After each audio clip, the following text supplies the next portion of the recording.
दर्शकबिन हेर्नुहोस् त, जो दृष्टिविहीन हुनुहुन्छ विकास चौधरी ज्यूको यो आवाज यति मिठो छ, यति मिठो गीत गाउनु भएको छ।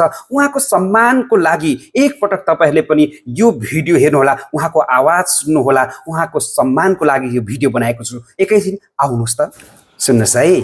आउँछिन् कि चेली भनेरामा दो बाटो धाए कि आउँछिन् कि चेली भनेरामा दो बाटो धाए कि तीजमा पनि बिर्सेछ क्या रे गरीब माइती सल्ला झयामा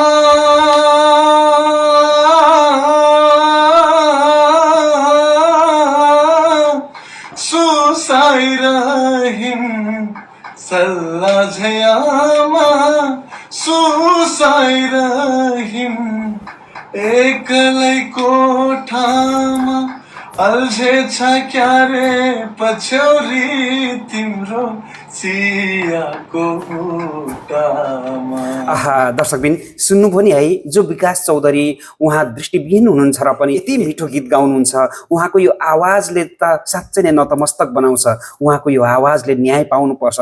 हुन त उहाँले धेरै गीतहरू पनि गाइसक्नु भएको छ हैन, तैपनि उहाँ जस्तो दृष्टिविहीन र जो अशक्त हैन अपाङ्ग हुनुहुन्छ, उहाँहरूलाई चाहिँ हामीले सकेसम्म उहाँहरूलाई स्थान दिनुपर्छ, उहाँहरूलाई अगाडि बढाउनुपर्छ भन्ने मेरो मान्यता हो हैन।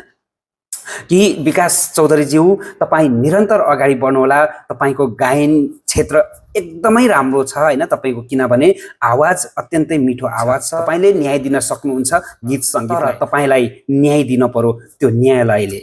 साँच्चै नै सङ्गीत कला केन्द्रले पनि उहाँ जस्तो व्यक्तिहरूलाई संरक्षण गर्नुपर्छ, उहाँ जस्तो व्यक्तिहरूलाई स्थान दिनुपर्छ। यदि साँच्चै नै न्याय छ भने सङ्गीतभित्र हो। मैले किन यो भनिरहेको छु भने नि, जो अशक्त असहाय अपाङ्ग हुनुहुन्छ उहाँहरूमा यतिको खुबी छ भने उहाँहरूलाई प्लिज उहाँहरूलाई साथ दिनुपर्छ। उहाँहरू पनि बाँच्नुपर्छ। उहाँहरूलाई भगवानले दिएको यो एउटा कला गलालाई उहाँहरूले सदुपयोग गरेर कमसेकम बाँच्ने आधार त बनुस् न हैन, बाँच्ने आधार बनुस्। मेरो प्लिज यही छ अनुरोध, मेरो यही अनुरोध छ है। किनभने उहाँहरूले सहज रूपमा बाँच्न सक्नुपर्छ, पाउनुपर्छ। त्यो वातावरण भनेको तपाईँ हामीले दिनुपर्छ।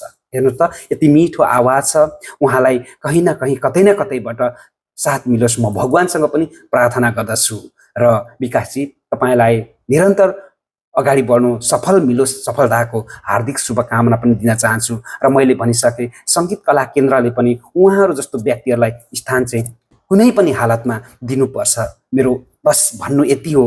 किन मैले यो भिडियो बनाएको भने उहाँ जस्तो व्यक्तिले यति मिठो गाना गाउनु भएको छ, उहाँले न्याय पाउनुपर्छ, उहाँलाई त्यो स्थान दिनुपर्छ भन्ने मेरो माग हो हैन। यो माग सहित दर्शकबिन तपाईहरुलाई चाहिँ उहाँको आवाज कस्तो लाग्यो, जस्तो लाग्यो त्यस्तै प्रतिक्रिया दिनुहोला भन्दै म तपाईहरुकै समावेश साथी सुजन लिम्बू बिदा हुन चाहन्छु। हवस् त, नमस्ते, जय नेपाल।